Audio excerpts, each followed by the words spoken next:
Panorama group, जो सोचता है वो करता है। आपके अपने सपनों का आशियाना। नमस्कार, मेरा नाम ज्ञानेश्वर है और आपने देखना शुरू किया है बिहार विधानसभा चुनाव 2025 को लेकर लाइव सिटीज का विशेष कार्यक्रम द बिहार बैलेट। रात के ठीक 9 बजे है और एक नए एपिसोड के साथ हम आपके सामने हाजिर हैं। इस कार्यक्रम में आपको बिहार विधानसभा चुनाव का इतिहास बताते हैं, वर्तमान को रेखांकित करते हैं और भविष्य को पढ़ने की कोशिशें करते हैं। देखिए, हमने कल के एपिसोड में आपको बताया था, मतलब 30 मई की रात को 9 बजे, कि भाजपा के वैसे 21 उम्मीदवार कौन थे जो 2020 के विधानसभा चुनाव में सबसे अधिक मतों से हारे थे, मतलब 10,000 से भी अधिक मतों से। 2020 में क्या हुआ था? नीतीश कुमार और बीजेपी दोनों गठबंधन में साथ थे और बीजेपी को लड़ने के लिए कुल 121 सीटें मिली थी, जिनमें से 11 सीटें तब के सहयोगी विकासशील इंसान पार्टी के मुखिया मुकेश सहनी की पार्टी वीआईपी को दे दी गई थी। 110 सीटों पर चुनाव बीजेपी ने लड़ा था, जिनमें 74 पर 74 पर जीत मिली थी, 36 में हार हुई थी। तो देखिए, 21 तो हमने कल आपको बता दिए थे कि कौन सबसे अधिक मत से हारे और न्यूनतम 10,000 मतों से हारे, मतलब 10,000 मतों से अधिक से हारे। तो बिहार में सबसे अधिक मतों के अंतर से हारने वाले बीजेपी के प्रत्याशी थे अतुल कुमार, जो पटना के विक्रम विधानसभा क्षेत्र में चुनाव हारे थे 71,738 मतों से और इन्हें मत आया था सिर्फ 14,439। तो देखिए, आज हम 15 उम्मीदवारों की जानकारी देने जा रहे हैं। इन 15 उम्मीदवारों में भाजपा के उम्मीदवार, इन 15 उम्मीदवारों में 3 ऐसे हैं जो 1,000 से भी कम मतों के अंतर से हारे, मतलब किस्मत ने दगा दे दिया, जीतते जीतते हार गए। 2020 में ऐसे कई विधानसभा क्षेत्र थे जहां विजेता उम्मीदवार का ऐलान कुछ और हो चुका था, अखबारों में खबर छप गई थी, लेकिन अंतिम तौर पर जब निर्वाचित घोषित किया गया तो कोई और था। तो बीजेपी के 3 प्रत्याशी 1,000 से भी कम मतों के अंतर से हारे थे। कुल 8 प्रत्याशी, जिनमें ये 3 भी शामिल हैं, वह 2,000 से भी कम मतों के अंतर से हारे थे। तो चलिए 15 की जानकारी आपको हम देते हैं। सबसे कम मत से 2020 में चुनाव हारने वाले बीजेपी के प्रत्याशी थे डेहरी में, मतलब रोहतास में, डेहरी विधानसभा क्षेत्र। उम्मीदवार का नाम सत्यनारायण सिंह। यह चुनाव हार गए थे मात्र 464 मतों के अंतर से, 464। इन्हें मत मिला था 64,103। सोचिए यह अपनी किस्मत को कैसे कोस रहे होंगे। 2025 में जब हम चर्चा कर रहे हैं तो इनकी दावेदारी फिर से डेहरी विधानसभा क्षेत्र के लिए है, लेकिन एनडीए गठबंधन में एनडीए गठबंधन में उपेंद्र कुशवाहा की पार्टी राष्ट्रीय लोक मोर्चा शामिल है और राष्ट्रीय लोक मोर्चा भी इस सीट पर दावेदारी कर रही है। वहां उनके 2 उम्मीदवार हैं, दावेदार हैं। तो अब सीट किसके खाते में जाती है, लेकिन दावेदारी बीजेपी की ज्यादा प्रबल है, क्योंकि सबसे कम मत से चुनाव जीतते जीतते हारे थे सत्यनारायण सिंह। दूसरा विधानसभा क्षेत्र जहां सबसे कम मत से चुनाव हारे बीजेपी के प्रत्याशी, लेकिन बाद में विधायक बन गए, मंत्री भी बन गए। तो देखिए, 2020 के विधानसभा चुनाव में मुजफ्फरपुर का कुहनी विधानसभा क्षेत्र, बीजेपी के प्रत्याशी केदार प्रसाद गुप्ता, यह 712 मतों के अंतर से चुनाव हार गए, 712 मतों के अंतर से। लेकिन इन्हें 2020 से 2025 के कार्यकाल में ही बिहार विधानसभा का सदस्य बन जाना था, किस्मत में लिखा था। तो यहां जीते हुए सदस्य के अयोग्य घोषित होने से फिर से निर्वाचन हुआ, उपचुनाव हुआ और इस उपचुनाव में केदार प्रसाद गुप्ता चुनाव जीत गए। महागठबंधन को पराजित कर दिया और केदार प्रसाद गुप्ता की किस्मत ऐसी खुली कि वह मंत्री भी बन गए। अब देखिए कुर्नी में फिर से वह भाजपा के एनडीए के उम्मीदवार होंगे, इसमें कहां कोई शक है। तीसरे नंबर पर देखिए कुल 3 उम्मीदवार हमने बताए थे जो 1000 से कम मतों के अंतर से चुनाव हारे थे। तो तीसरे पायदान पर देखिए आप गाड़ियों का नंबर देखते हैं या बहुत लोग जो नंबरों में विश्वास करते हैं वह मानते हैं कि 777 मतलब 3 सत्ते या 777 बहुत ही लक्की नंबर होता है। लेकिन हम चर्चा कर रहे हैं बखरी विधानसभा क्षेत्र बेगूसराय में। बखरी विधानसभा क्षेत्र में भाजपा के प्रत्याशी रमाशंकर पासवान, इनके लिए यह 777 सौभाग्य का फल नहीं था। यह 777 मतलब 777 वोट 777 मतों के अंतर से ही रमाशंकर पासवान चुनाव हार गए थे। इन्हें 71,400 मत मिले थे।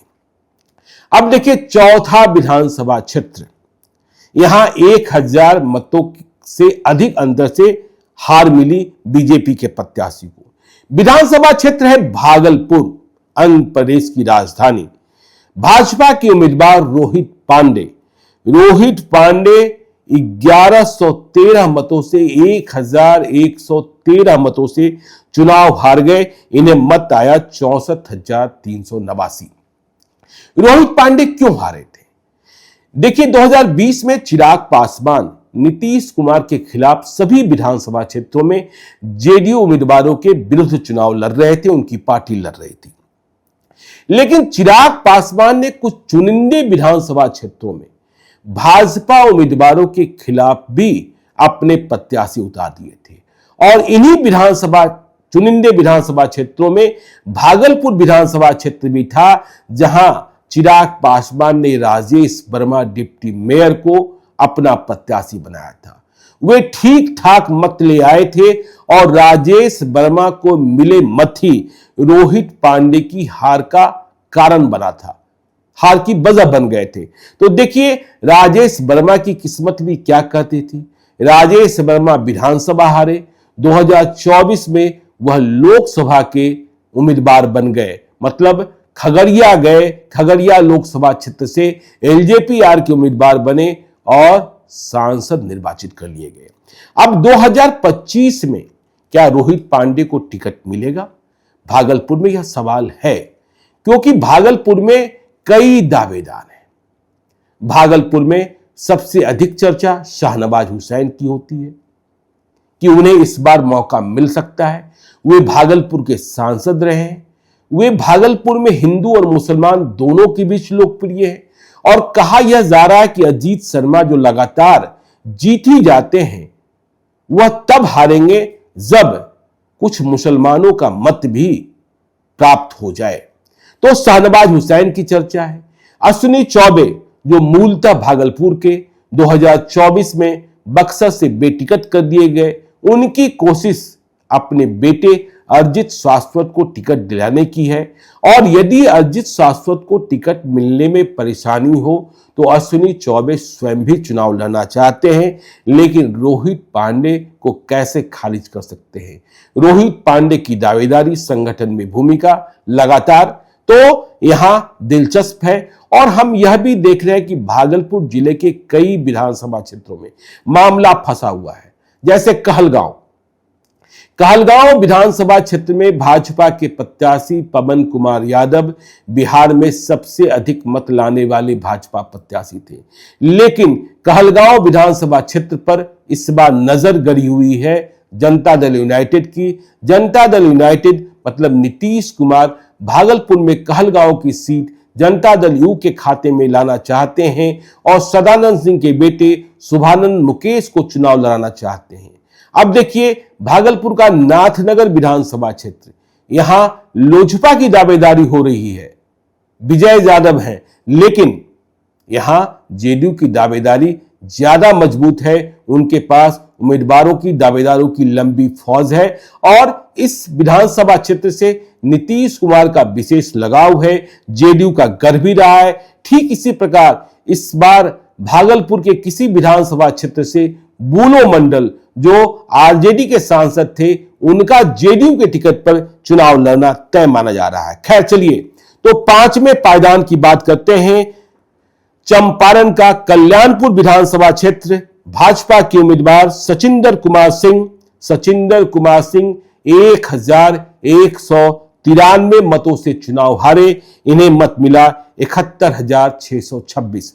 देखिए, सचिंदर प्रसाद सिंह जो चंपारण की राजनीति के पितामह माने जाते हैं, भाजपा की राजनीति के, राधा मोहन सिंह के जो दो सबसे प्यारे हैं, उनमें एक सचिंदर प्रसाद सिंह और दूसरे प्रमोद कुमार मोतिहारी में चुनाव जीत गए थे, लेकिन सचिंदर प्रसाद सिंह हार गए थे 1193 मतों से। ऐसा माना जाता है कि फिर से राधा मोहन सिंह अपने दुलारे सचिंदर प्रसाद सिंह को टिकट दिलाने में सफल होंगे। छठा पायदान, देखिए, किशनगंज में स्वीटी सिंह महिला है, स्वीटी सिंह 1381 मतों से चुनाव हारी।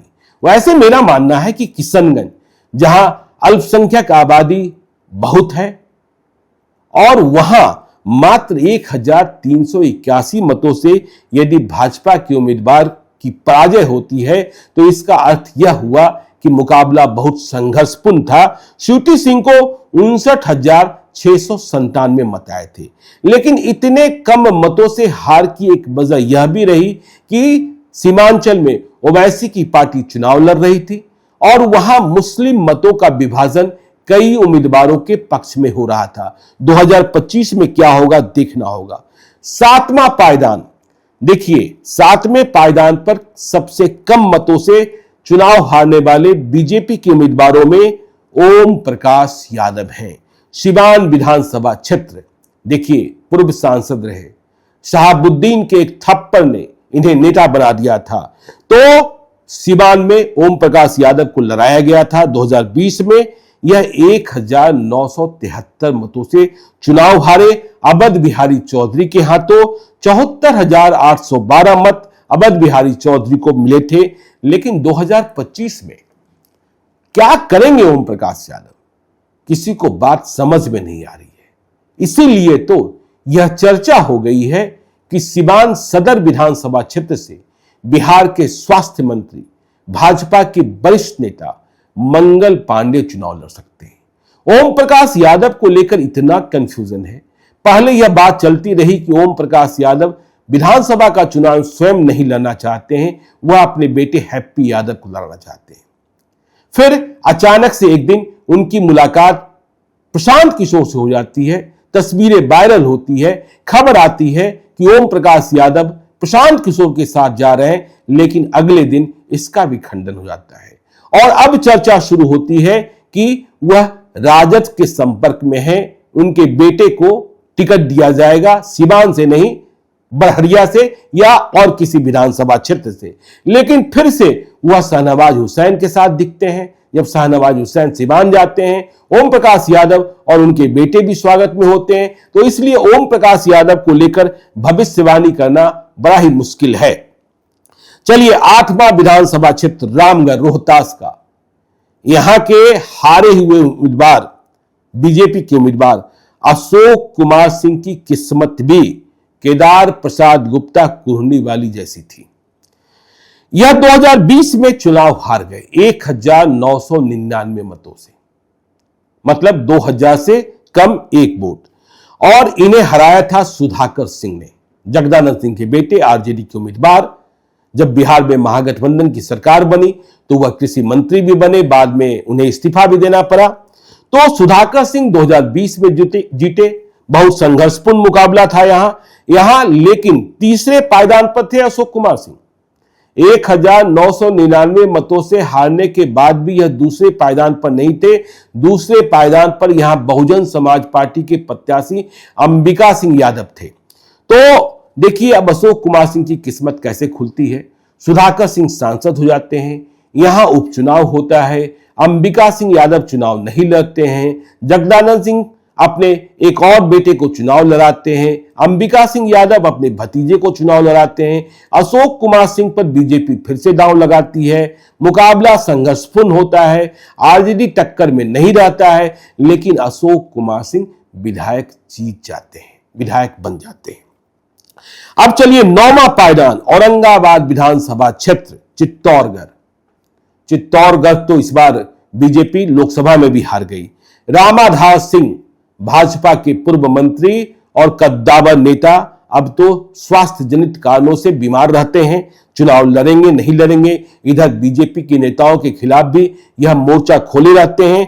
तो रामाधार सिंह कांग्रेस के आनंद शंकर सिंह से चुनाव हारे थे मात्र 2243 मतों से। रामाधार सिंह को देखिए, औरंगाबाद में भाजपा में मार काट मची रहती है। सुशील कुमार सिंह बनाम रामाधार सिंह, फिर भी रामाधार सिंह को 67,775 मत आए थे और 2,243 मतों से चुनाव हार गए थे। 10वें पायदान पर हम चर्चा करेंगे बक्सर विधानसभा क्षेत्र की। भाजपा के उम्मीदवार थे परशुराम चौबे, अब वे हम लोगों के बीच नहीं हैं। तो यह चुनाव हारे थे कांग्रेस के मुन्ना तिवारी से 3,892 मतों से। परशुराम चौबे को 55,525 मत आए थे। अब देखिए बक्सर में टिकट किसे मिलता है। बहुत सारे नाम है, बहुत सारे नाम है। तो आगे चलिए, हरि मांझी कभी सांसद भी हुए। हम 11वें पायदान पर आ चुके हैं। बोधगया विधानसभा क्षेत्र, बीजेपी के प्रत्याशी हरि मांझी यह चुनाव हारे 4,708 मत से, 4,708। इन्हें मत आया था 76,218 और ये हारे थे कुमार सर्वजीत पासवान से, आरजेडी के उम्मीदवार जो तेजस्वी यादव के बेहद भरोसेमंद हैं। 12वां विधानसभा क्षेत्र भाजपा के दिग्गज हार गए। मुजफ्फरपुर, नॉर्थ बिहार का कैपिटल मुजफ्फरपुर विधानसभा क्षेत्र, यहां सुरेश शर्मा चुनाव हार जाएंगे, लोग उम्मीद नहीं कर रहे थे। मंत्री भी थे, नगर विकास मंत्री थे। सुरेश शर्मा 6,326 मतों से चुनाव हार गए। कांग्रेस के विजेंद्र चौधरी से मत आया 75,545। अब देखिए 2025 में सुरेश शर्मा स्वयं लड़ेंगे या बीजेपी का प्रत्याशी कोई और होगा। अब सुरेश शर्मा के जो बेटे हैं वह दूसरी पार्टी में हैं, मतलब एनडीए के घटक दल में ही, वह अपने बेटे को भी आगे करना चाह रहे हैं। 13वां विधानसभा क्षेत्र गया का गुरुआ, यहां भाजपा के प्रत्याशी थे राजीव नंदन, 6,599 मतों से चुनाव हारते हैं। 64,162 मत आता है और गुरुआ से जीतते हैं आरजेडी के प्रत्याशी विनय यादव। अब देखिए 14वां विधानसभा क्षेत्र सोनपुर, सोनपुर में विनय कुमार सिंह भाजपा के प्रत्याशी, जिन्होंने कभी राबड़ी देवी को चुनाव हरा दिया था सोनपुर में, वह चुनाव हार गए 6,686 मतों से। मत आया 66,561। अब देखिए 15वां विधानसभा क्षेत्र, मतलब अंतिम विधानसभा क्षेत्र, जहां 10,000 से कम मतों से 10,000 मतों तक जीत हार हुई, मतलब हार हुई बीजेपी की, हम उन्हीं की चर्चा कर रहे हैं। तो विधानसभा क्षेत्र था गरखा, उम्मीदवार थे ज्ञानचंद मांझी और यह 9,937 मतों से चुनाव हार गए। इन्हें मत आया था 73,475। तो ये 15 वैसे भाजपा के उम्मीदवार थे जो 10,000 से भी कम मतों के अंतर से बिहार विधानसभा चुनाव 2020 हारे थे। इनका क्या होगा यह भी हमने आपको बताने की कोशिश की है। तो आपको हम लगातार अपडेट दे रहे हैं ताकि बिहार विधानसभा चुनाव में जो कुछ उथल पुथल हो 2025 में, उसे आप इतिहास से कनेक्ट कर आसानी से समझ सकिए। तो आगे सभी दलों की स्थितियों को लेकर हम आपके सामने हाजिर होते रहेंगे। आप देखते रहिए लाइव सिटीज को। यदि अब तक आपने हमारे यूट्यूब चैनल लाइव सिटीज को सब्सक्राइब नहीं किया है तो जरूर कर लीजिएगा, और यदि इस वीडियो को फेसबुक पेज के माध्यम से देखें तो पेज को लाइक कीजिएगा। हैंडल एक्स पर भी हमें फॉलो कीजिए। धन्यवाद।